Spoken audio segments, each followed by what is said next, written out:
But that explains a lot about you too. What's your record for how much time you spent in that bucket? Not that long. Huh. Clearly long enough. It gets hard to breathe real quick. You're Yep. not staying there long. Yep. The reverse of that is naturalists in the turn of the century would put a glass bottom on a bucket and then use that to walk through the intertidal and look underwater at tide pools. Glass bottom on a bucket? Yeah, so you would take off the bottom of the bucket, stuck a glass piece on it, and then you could stick it in and you'd have kind of a glass bottom Cool. bucket. Yep. Yeah, Ed Ricketts, a marine biologist from who's famous for his work in the Monterey Bay area. That was his method. So he'd walk along with his bucket and waders. Bucket and waders. Samples, send them around the world to university collections. Also That's wrote clever. a couple of books about the intertidal that were really influential in influencing how people thought about ocean environments. Because before, kind of up to that point, most studies were all about specific species or groups of species and not really looking at the connections between them. And he was one of the first to talk about ocean ecosystems as ecosystems and how all the organisms interacted together and how you had to look at the whole picture. You had to look from the tide pools to the stars and back again to really understand the ocean. I like this target. Sorry? Oh, that target. I like this target. It's a real good target.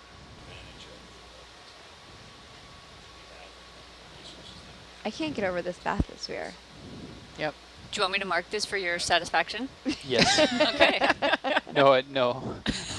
No. I think it looks like a rock, but I would be happy to do it. I don't think it looks like a plane, but I think it looks like a real cool target. The shadow looks like a profile of a man. Oh, it really does. Yeah, look at the hairline. Got like a little toupee going on. And Yeah, incredible. a great Adam's apple. Great. That is a record-breaking Yep. Adam's apple. Nice swooping nose there. Yeah. Very stately. Big chin. Structural chin. It's been a while since we saw other people out here at sea. Okay, we Look, have a a human we don't recognize. we have a 5-gallon bucket record over here. 3 minutes. Don't try to break that, viewers at home. Yeah, Bad idea. That is not sanctioned. not sanctioned. Not recommended. Have we seen any whales? I have not seen any whales, like breaking the surface.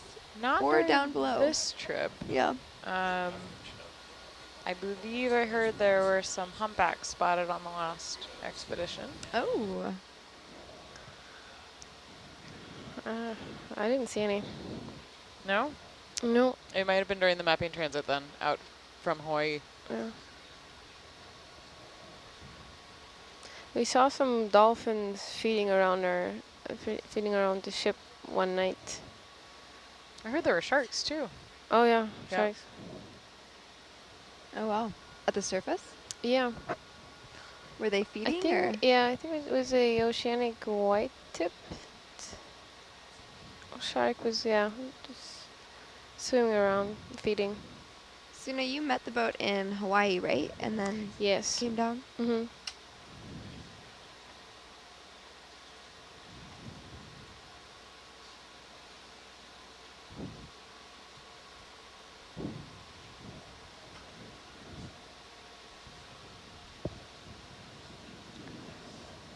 Well, it looks like Russ is doing a daily update to our documentarian right now on camera. If you're watching the Quad channel, we're going to take you behind the scenes. Oh. Let's see if I can do this.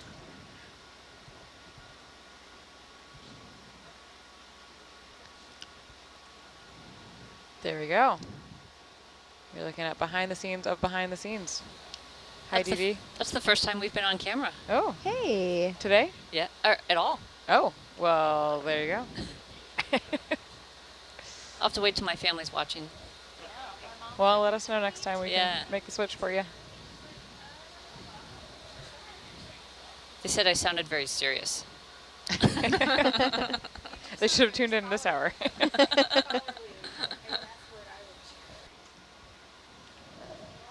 So we'll bump this down a little bit. Do a little control van tour. So there's Dee Dee, Russ, and Suna in the back row. Hello, hello. Russ is sitting up straighter because he's on camera. Hello. Hello. You can give a wave to the camera up on the roof or up on the ceiling. Wherever it is, I don't know. Right Ah, See it? there. Yep, spotted. Yeah. There you go. And let's see. We're going to go to video row. There's me in the video seat. Hello, world. And then if you can see Madison back here. Hello. We'll go full front row. See me. There's Alyssa, Trevor, and Miles hidden behind the wall. Come out, Miles. That's your hand. Close That's enough. all that matters. There's that smile. All right. So there's the van. That's where we live. Let's see how far we can go with this. Hey, it's working. Making it work. Ooh, all the way around. 360s. There's the air duct. There's the door. That's a nice air duct. It is a nice air duct. Too far. Here we go. Woohoo. Back to Miles. Creeping out there. Hey.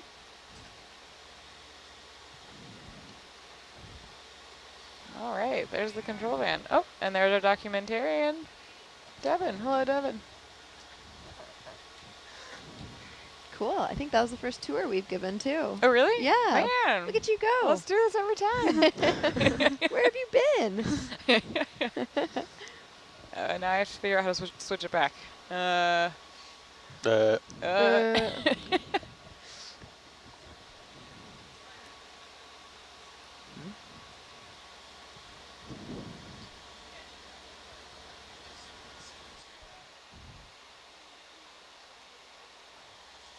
Oh, there we go. All right. Back to high pack. You're all safe. You're all off camera now. High pack for the win.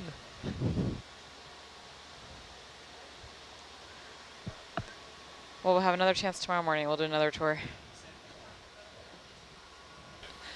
That's a classy video.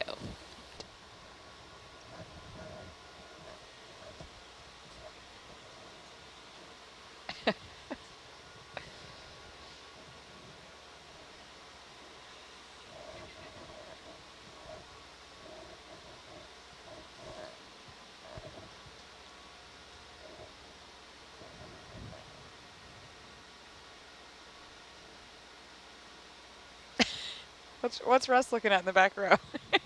He's looking at it sideways at a 90 degree with his head. Does that make it look I different? don't know, does it? No. Last time we did that, it looked like Batman. Oh, that is a good point. Yeah.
Even though they don't look like, plane potential, they are still really interesting, these geological features that we're seeing here.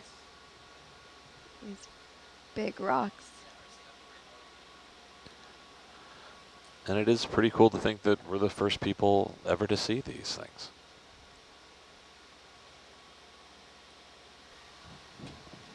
Yeah. And there they go. And then they're gone, just like that.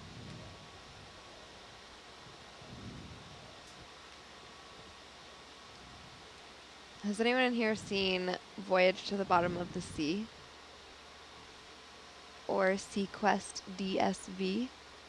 Are these your questions or audience questions? Audience Okay. questions. I've never heard of either of these shows, which maybe I'm reverse dating myself. Right.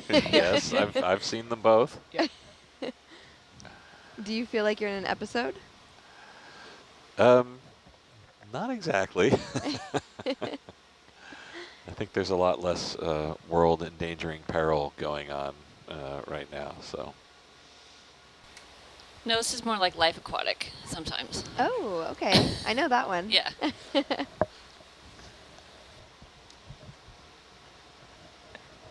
No comment. Can neither confirm nor deny this to be extremely accurate. It's got some moments to it.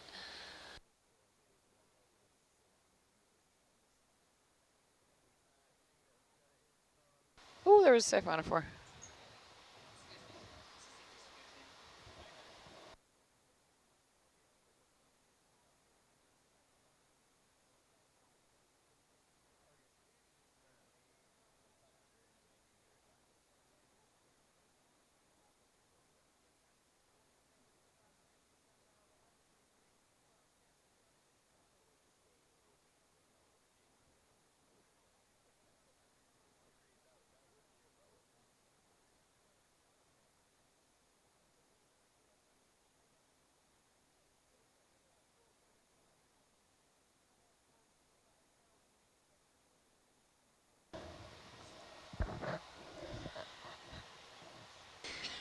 What are you guys giggling about over there?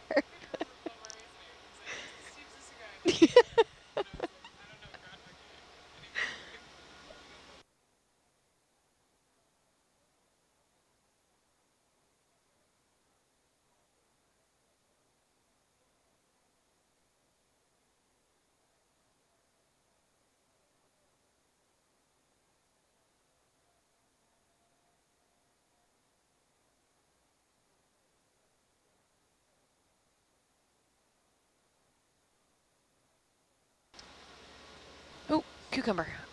Oh, white thing. Can I zoom? Here we go. Zooming in. Oh, Focus. Oh, too far. Oh. Rock. Schmutz. Okay, full wide.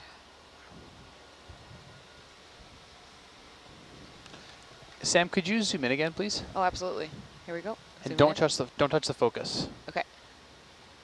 Can you zoom all the way in? All and the way in, Keep zoom. it keep it held in. Yep. Okay, come wide. Full wide. Okay. Could you focus near until you hit the hard stop, please? And then far. Oh, wait. Ooh, nice cucumber. You said near? I'm not there yet. Okay, all the way near. Okay, and then far. All the way far. Okay, and then back to wherever you think is Full good. far. Okay. Thank you. You're welcome. What were you doing? Testing the acoustic interference of that. So what happened? You can try zooming and watch that sonar. I want to watch Oh. this sonar next. This is farther away though, so I don't expect it to affect it. Okay, zooming in. Oh my gosh. Oh, it actually is affecting this one too. Oh, whoa. Look at that. Okay, zoom out again. Yep. Zooming out. Yeah. Interesting. Where exactly are you looking at the That screen when is you see really this? loud. I'm looking at Those quad bars? 1. Those black bars? These bars, yeah. Okay. Is it black bars or yellow bars? Yellow. Yellow. So yeah, these are coming up.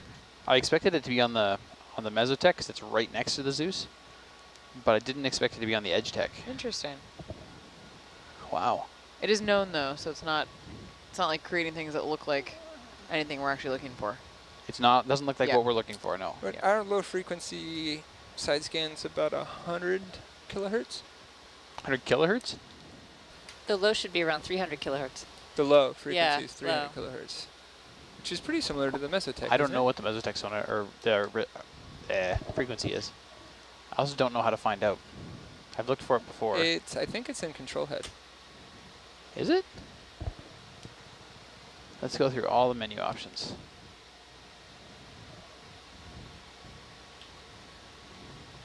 there's pulse length. You could back do it from this. Back do it, you know what I mean?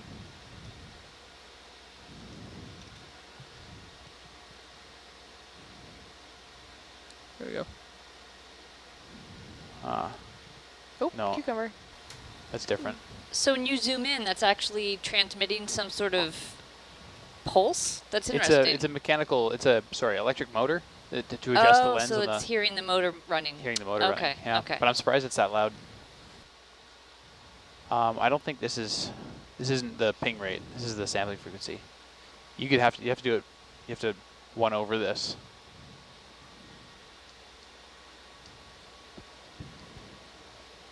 I feel like I've seen it in here before though. But when Robert was poking around in there. Robert. 1 over 500 E negative 6. No, that's 2,000. It's not 2 kilohertz.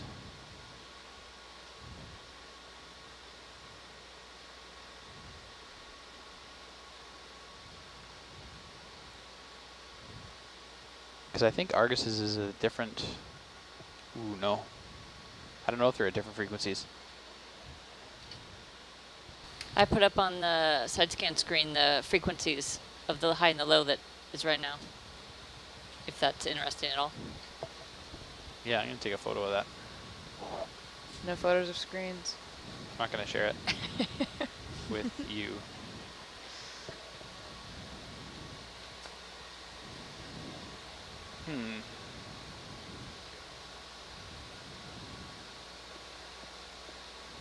Oh, interesting. 3 horizontal lines on the seafloor. Perhaps cucumbers aligned with the current. Oh no, they're moving their fish. Oh, I can't see them. Are they still there? Gone now, sorry.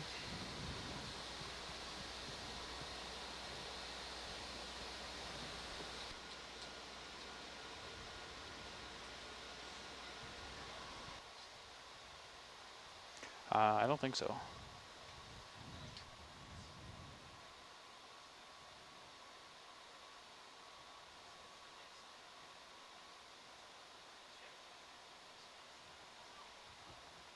Oh, there's a sea cucumber too. That was a big one. He was like right in the. Oh, there's nice one shadow. too. Yep. There it goes. Lots of little guys. I've lost count already. What were we at? You're 165 now? Ish. Ish.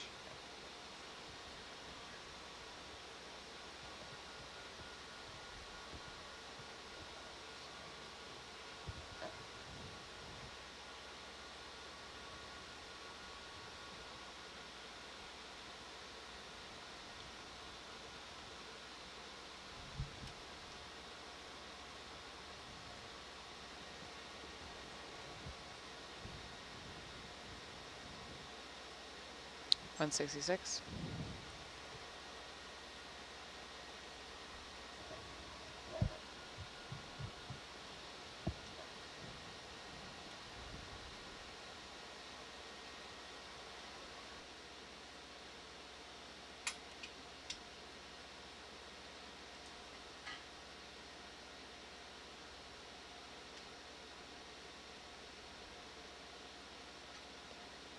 So, I just went down a SeaQuest wormhole. But it was a show that was actually set in 2018. So it was from the 90s, and humans had exhausted all of Earth's natural resources, so they turned to establishing colonies on the bottom of the ocean. So that would have been last year. Does that sound about right, Russ? That sounds like the premise of the show. I just had totally blanked out that it was set in 2018. That is hilarious. Right. And is any of it true? I think no. But it also says Roy Schneider, who is Scheider, who is the main character, right? Yes. Was based on Dr. Ballard. Yeah, I mean, I think the show was developed by Amblin Entertainment, Steven Spielberg's company, and yeah, they took inspiration from our own Dr. Bob. Dr. Bob. And he would do, it looks like, public service announcements at the end of each episode from Woods Hole Institute. Interesting. I had no idea. I'm intrigued. I'm going to have to order this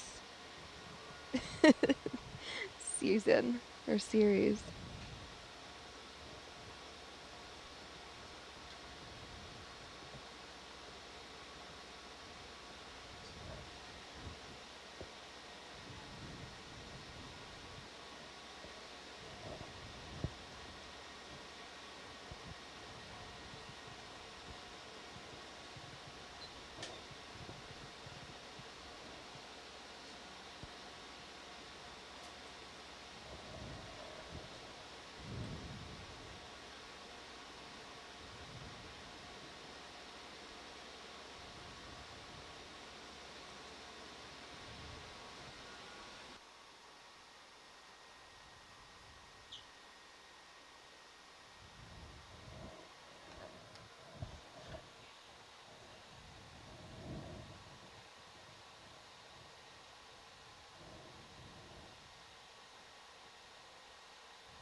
Are we still on that first line of the new survey area?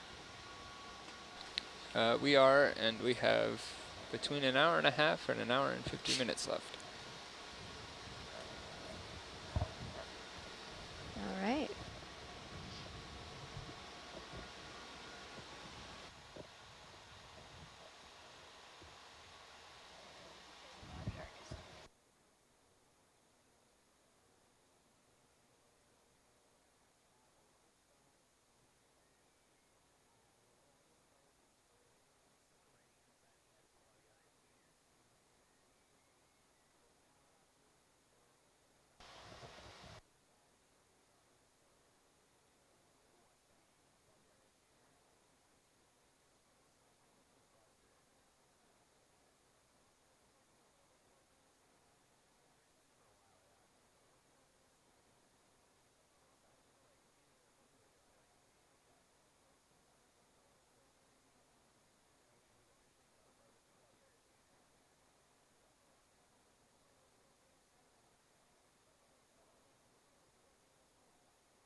So we had a pretty cool coincidence story that happened. Was it today on board that we found out yesterday?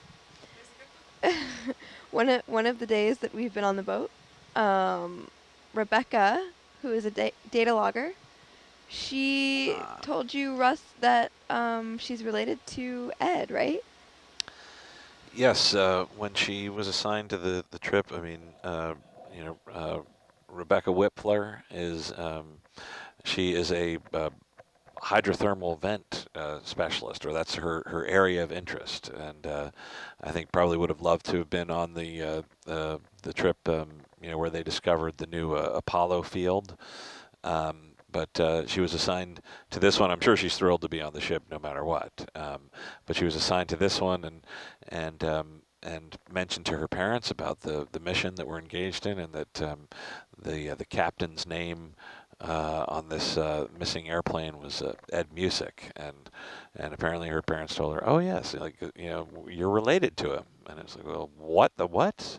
And they tracked it back through their family genealogy I believe on her father's side, and that they came from the Music line, and they have a common ancestor, somewhere several generations back, where it's maybe her, or maybe Music's great grandfather and her great grandfather, something like that. But she has the whole they have the whole genealogy worked out, and it was a really amazing coincidence that she would be here on this ship for this voyage. And it was not done in that knowledge. Like, she wasn't assigned to this trip because of her family connection. Right. It just is a cosmic coincidence that she is here, and we like to think maybe it was meant to be, that she's really here for a reason, to be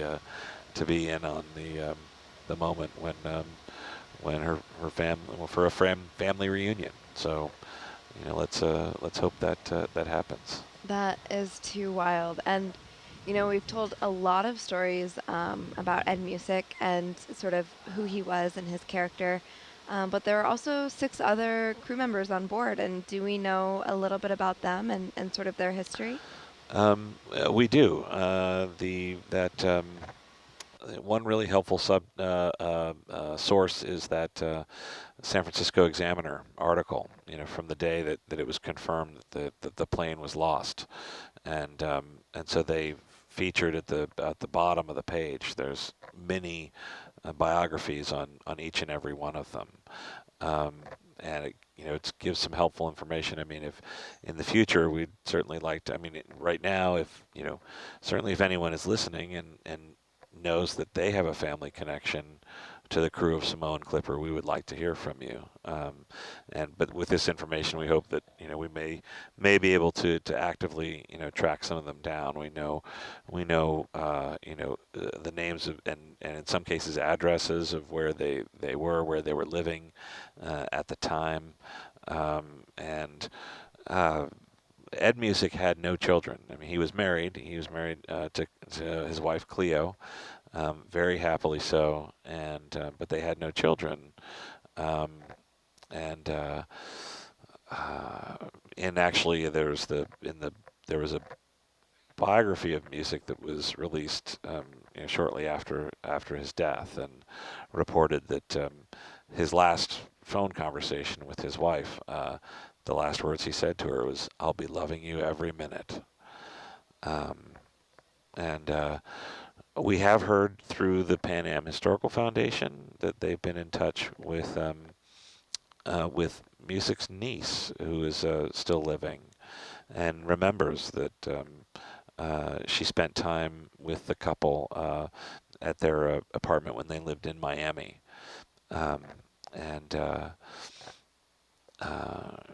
so it's wonderful that there's someone still who remembers him as a person, and just remembers him as her loving uncle, and not merely an aviation icon or a tragic figure, but just as a good man and her uncle. The first officer was a man by the name of Cecil Sellers, who had been a flyer in World War I, and was a captain really in his own right, and had flown planes for Pan Am's Chinese subsidiary, CNAC, or China National Airways Corporation. And there's an interesting story that I read in John Hill's book, Pan Am at War, that talked about an instance where Sellers got into a conversation with another of the pilots that was working for CNAC, who happened to be a German national, and who was also a veteran of World War I. And so they, as happens when pilots get together, they're, telling, hangar flying and telling stories and reminiscing and start talking about their experiences in the Great War. And Sellers was a bomber pilot, and the German Just had been a fighter pilot with von Richthofen's flying circus. And Sellers recounted a time when, operating over the front in France, that his plane was pursued by a German fighter and nearly shot down, but was saved because the German pilot's machine guns jammed. And they compared their logbooks, and it had been Just who had been the pilot of the pursuing airplane. And he apparently said that at the time he was very angry, at what happened, but realized now that it was for the best. He wouldn't have wanted to have been responsible for shooting down the man who became his friend. And I understand that Sellers also at one time or another flew Chiang Kai-shek. There was Paul Brunk, the junior officer.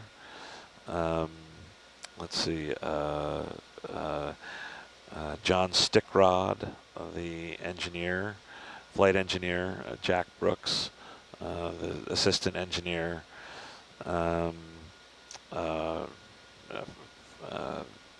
Tom Findlay, the radio operator, and there was Fred McLean, the navigator. And I know McLean was married with two young daughters. I think something like maybe 11 and 8 years old, and they were living in San Francisco. And the Examiner has a photograph of, I believe her name was Georgia McLean, 11 years old, and the picture is headlined "Tragic Recess," and recounts how apparently she came home from school and walked into the house, and her mother was listening to the radio for news of her father and of the crew of Simone Clipper, and it just so happened that she walked in at the very moment that the radio announcer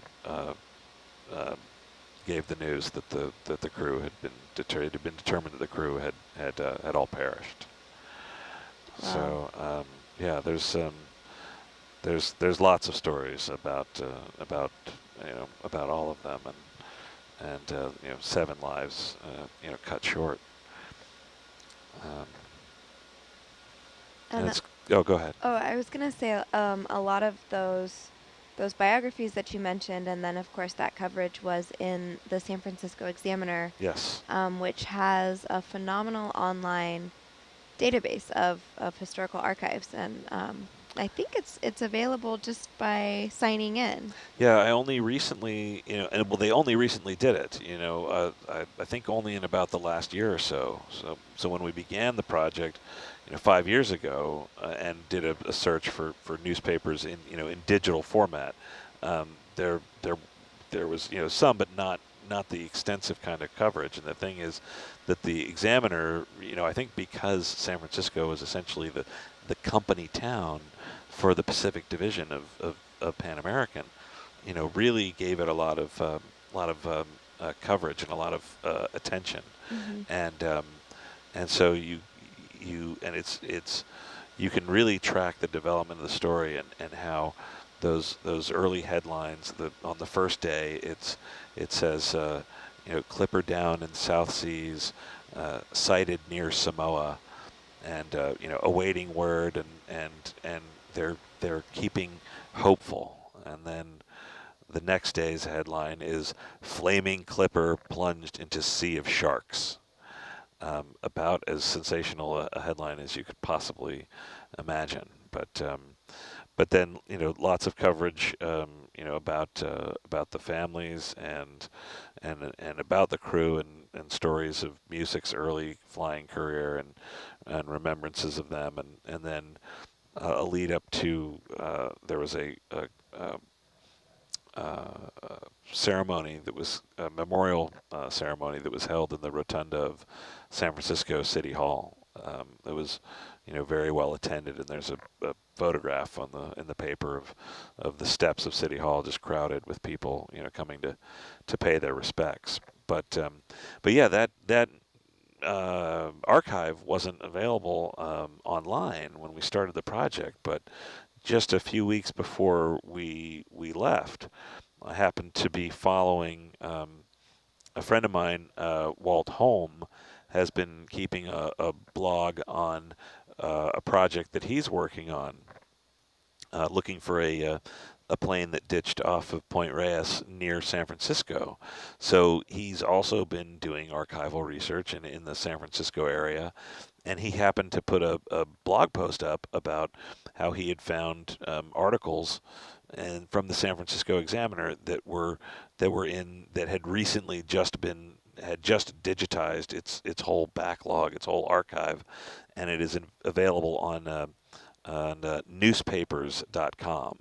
And yes, if you sign in and you can, I think there's a free trial, and then if you want to continue using their service, you sign up for, I think it's a fairly reasonable rate, but yeah, you can download, you can run a search, in this case, run a search on Samoan Clipper, and it comes up with all kinds of articles. There's even more that I didn't put in our resource books that deal with just the early flights and making announcements about the trips back and forth to New Zealand. But I started it with the at least in this instance, just with the material announcing the plane having gone missing. So Yeah.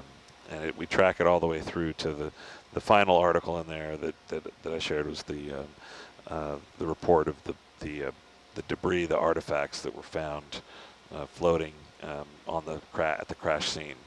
That reports that or what it calls, I think, Clipper relics arrive here today, and how they had been landed from a Matson Lines steamship that had the items had been entrusted to the captain, and he turned them over to Pan American officials, who would then give them to the Bureau of Air Commerce investigators to use and assist in their reporting. That's the last we know. That's as far as we tracked those things. And my suspicion is that they no longer exist. They were probably destroyed afterwards. That they had served. It was perceived that they'd served their purpose, and why keep these kind of macabre souvenirs around. But who knows? They may maybe they're in some dusty government storage somewhere. But yeah, so there's a lot of great resources available, for people to follow these stories. There is, and Nautilus did a blog post as well that has some photos and some examples of that coverage at the time. And as well, if you scroll down to the bottom of that blog post, it links to the Pan Am Historical Foundation and I believe Air Sea Heritage Foundation as well. Yeah, you've been updating. I've been sending updates to Pan Am Historical Foundation. Their webmaster there, Doug Miller, jumped in and offered to host, since he's very knowledgeable about Pan Am history and about how the web works, and so I can just fire off an email to him, and then he reformats it and puts it out there in a way that people can read and enjoy, hopefully. And so. Yeah, and some great photos too. Some great photos. It kind of gives you an idea, you know, of the aircraft that we're looking for, and a lot of these characteristics and features that we've been talking about. And then, you know, of course, coverage at the time, which sort of lends this other way of looking at the story too, and just seeing how it was reported and the tone that was used and how much was covered at the time. You know, it was a big deal, and it was felt in a lot of places. Oh yeah. And I'm not sure if you were in the room when we mentioned the Music Point radio group in New Zealand, but they, I believe, have a lot of information as well. Yes, yes. You know, it's interesting that Ed Music in a lot of ways is better remembered in New Zealand than he is currently in the United States, though maybe that's changing now. You know, through this work that we're doing, but the people in Auckland, especially, and in New Zealand, were so you know, grateful for the work that he did to link them, you know, more directly with the rest of the world by air. That they renamed a spit of land near Auckland as Music Point, and there was a beautiful Art Deco radio station that was built on that site, and that still exists today. And I think they're kind of like a vintage radio group that operates out of there and keeps that history alive. And there's several nice tributes to music and the Samoan Clipper crew, you know, contained within the building. So someday I'd like to visit that spot. Yeah, I did, you know, just very baseline research, and I believe it opened as a radio tower in 1937, and then shortly after, you know, hearing of the Samoan Clipper, there was a movement to name it in memory of Ed Music. Oh, wow. Yeah, and so they acted on that, and then it was in operation, I believe, until the early 90s. Wow. In one way or another, yeah, and now I think it is more of sort of a, you know, historical, like historical and hobbyists, yeah, like kind of thing. Sure. Yeah. Kind of keeping those you know, vintage radio like techniques and knowledge alive. Yeah, it's pretty cool. They also, their website had some really awesome photos as well of, you know, kind of radio technology at the time and what their offices looked like, and it's just cool to see that and like be able to sort of have a visual of, you know, the time. I think they have some things about like all just sort of the excitement that accompanied the arrival of the Clipper in New Zealand, and how like the, you know, photographs of like the thousands of people you know, surrounding Mechanics Bay when the plane arrived, and then the sort of the receptions with all the local dignitaries and Music, you know, having to make a speech that he did very dutifully, but it was not, you know, he was never one to you know, want the limelight, you know, but he did it, you know, as a sign of respect, you know, to the people that were there and were so welcoming. So.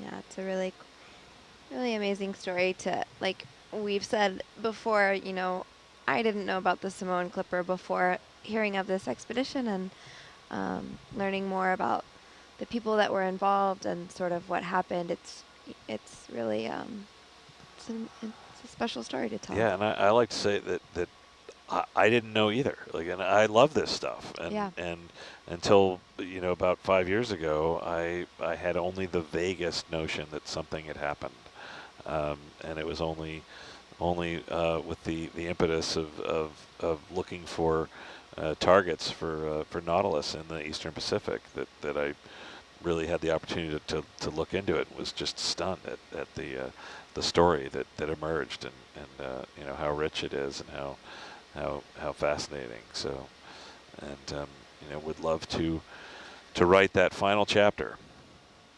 Yeah, I think we have some converts as Oh, well. good. Yeah. Good. We also have some people who are throwing up some ROV questions. Do you guys know of a time maybe that Argus or another ROV has been equipped with a microphone just to sort of capture the sounds of the depths? Microphone, so like a hydrophone, I guess. A in this case. hydrophone, technically That'd be. speaking? Yes. I'd be capturing the sound of the ROV, and nothing else. Oh, really? We put hydrophones down with the ROVs, and then left them, Uh-huh. and then it'll actually listen for, a day, a week, a month, a year, and then come back and recover it later. But keeping it on the vehicle would be very loud. What does an ROV sound like? I I hope was not somebody prepared was for asleep. that. Yeah, I was not prepared for that. That was a very quick response. I saw it coming. I saw the brain churning there. It's like the gears turning. Like, what's the next question going to be? I know the next to be question. fair, that is what a hydraulic ROV sounds like. Argus or, sounds sorry. pretty loud too, because it's got gearboxes in its electric thrusters. So it's Interesting. also very loud. Differently loud, but very loud. And what does Argus sound like? Okay. The subtle difference. I heard it for sure. Yeah, that one was a little bit more friendly. Yeah. Yeah, because when you look at them, they're Can kind of we like zoom in? gliding, Zoom, right? zoom, zoom. Zoom, Yep, zoom, yep, zoom, zoom. zoom. Brrr. We actually had to change the way we track Argus due to the loudness of Sorry, its Suna. electric Yeah, that's thrusters. fine.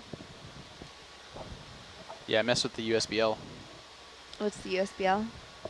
Sorry? What's the USBL? The USBL. Oh, Oh. you taking this, Miles? Sure. Yeah. I'm so excited. USBL is our subsea tracking How about a zoom there, Suna? beacon. Yeah. USBL stands for Got it. Ultra Short Baseline. Basically, it's a Going out. triangulation and ranging system where Oh. the small baseline is across the transducer head. What does that mean? Good question. So most people are familiar with GPS and sort of the principles of trilateration. This is What does that mean? trilateration is, well, specifically with GPS, is timing the time it takes for the GPS signal to reach your receiver. You need a minimum of 3 of those to get a accurate location on Earth. Ideally, the more signals you have, the better your precision and accuracy. For USBL, we have one single source and effectively one transducer head, one hydrophone that's listening for that. But at the transducer, there are sort of multiple hydrophones set at a known distance apart, but very short, only 4 inches or so. And using the timing difference between those 2 hydrophones, you can get a range and bearing to your acoustic source. Gotcha. Is that too much? No. I think you did a very good job at explaining it. USBL. Yes, it is considered an upgrade over the LBL systems that used to be used, which is long baseline, but they took on the order of 12 hours to set up and deploy before we could dive. So we lost some precision and accuracy, but we can arrive on a site and dive almost immediately. So ultimately saving time and money. And how long ago was the switch made from LBL to USBL? 15 years? Oh, wow. It's kind of a guess. Okay, Trevor's no help. I know USBLs have been around for at least that long, Yeah. but the industry standard has switched. I don't know. I think it's always an ongoing process, and I think they still may use LBL in certain circumstances. Yeah, we We're- use them yeah, we're definitely high for shipwreck precision. mapping, for precision. Yeah, for Yeah. precision. Just not as commonly on individual singular dual body ROV systems. So LBL is just maybe a little bit more precise then? It's a lot more precise. A lot more precise. But it takes a lot of time to sort of set up your array and get ready. But if you're going to be in an area for a while, you can sort of justify that time cost to get your survey down tight. Or if you know where you're going, right? If you have more of a specific point in order to be. Yeah, it's subsea navigation's kind of a funny art. You're only ever where you agree you are with other people. It's very diplomatic. Schrodinger's nav. Yeah. So, you know, the better you can sort of constrain where you think you are, the better we can all agree on where we are. That's a good summary. Dee, how does your team use LBL for shipwreck mapping? We don't really use ROVs too much. I know that a lot of the work in the Gulf that BOEM has done has used long baseline just for the precision mapping that they're doing. I have not personally been on a project that's used them, but I certainly know that they are still used when you're looking at a small shipwreck that you're transiting around, needing to mark where artifacts are, per se. Got it. I think it's a lot more expensive and time-consuming to put out.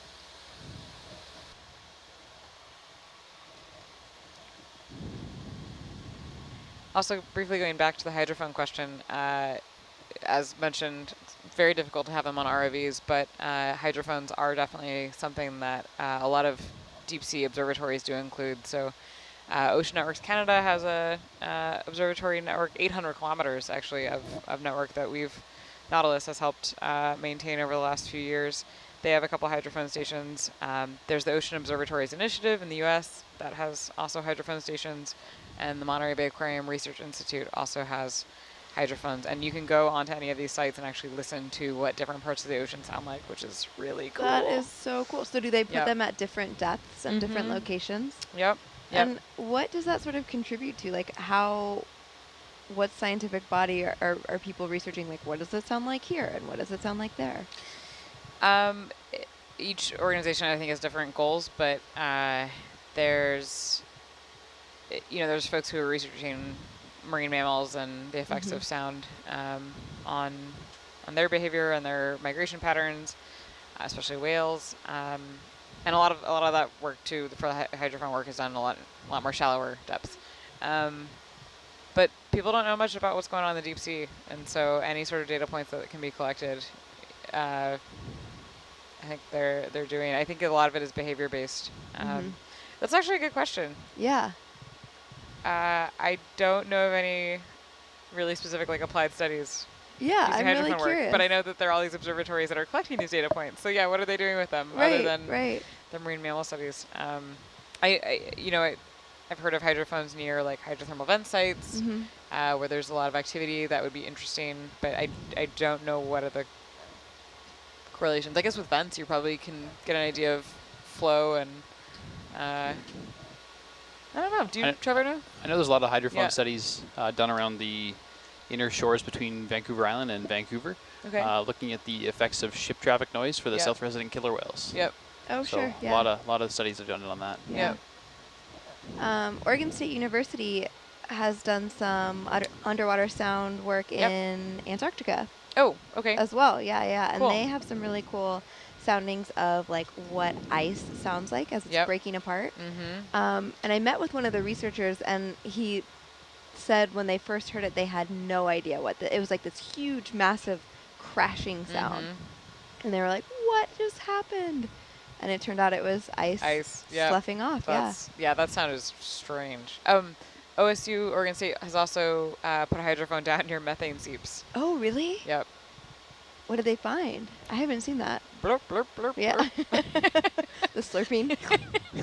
No, more of a crackle, I think. Oh, more of a crackle. More of a crackle, pop. Yeah, that's a good question.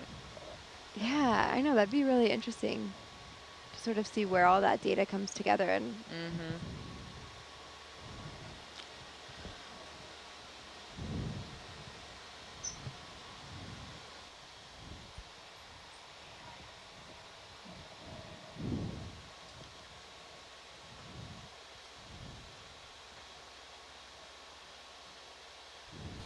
One of the most interesting uses for hydrophones that I know of is up in Massachusetts Bay.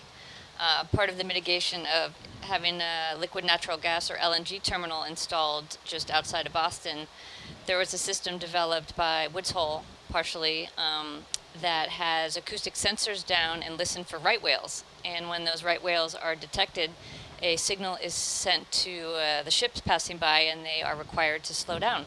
Whoa. Yeah.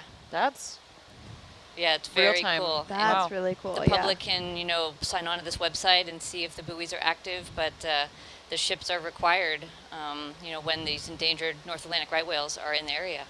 Is there actually a penalty if they don't slow down? Or a fine? I don't know if fisheries has gotten down to doing penalties, but there are written letters saying you you didn't behave well that time. Strongly so, worded. Yes, so telegrams, it's sort of a PR penalty versus a monetary penalty. I think they've been a little bit stricter this year too, just because the right whales have been having such a hard time. I think the last time I counted there were 6 that they had found that had died for one reason or another. So. Yeah, I'd heard that too. It was not a good year for right whales, and entanglement and ship strikes are their main cause. Yep, I think it's mostly ship strikes, absolutely. Yeah, it's interesting. I just pulled up this article that I was thinking about. And a lot of the whales, because they track whales throughout over decades, and a lot of them were named, like there was a 40-year-old female that they found who was named Punctuation because she had comma-like propeller scarring on her head, which is really interesting. And there was another also aptly named Clipper because of, similar markings on his body. So it's really interesting. It's, there's a lot of things that we are learning, not just about the deep sea, but just off the coast of where we live.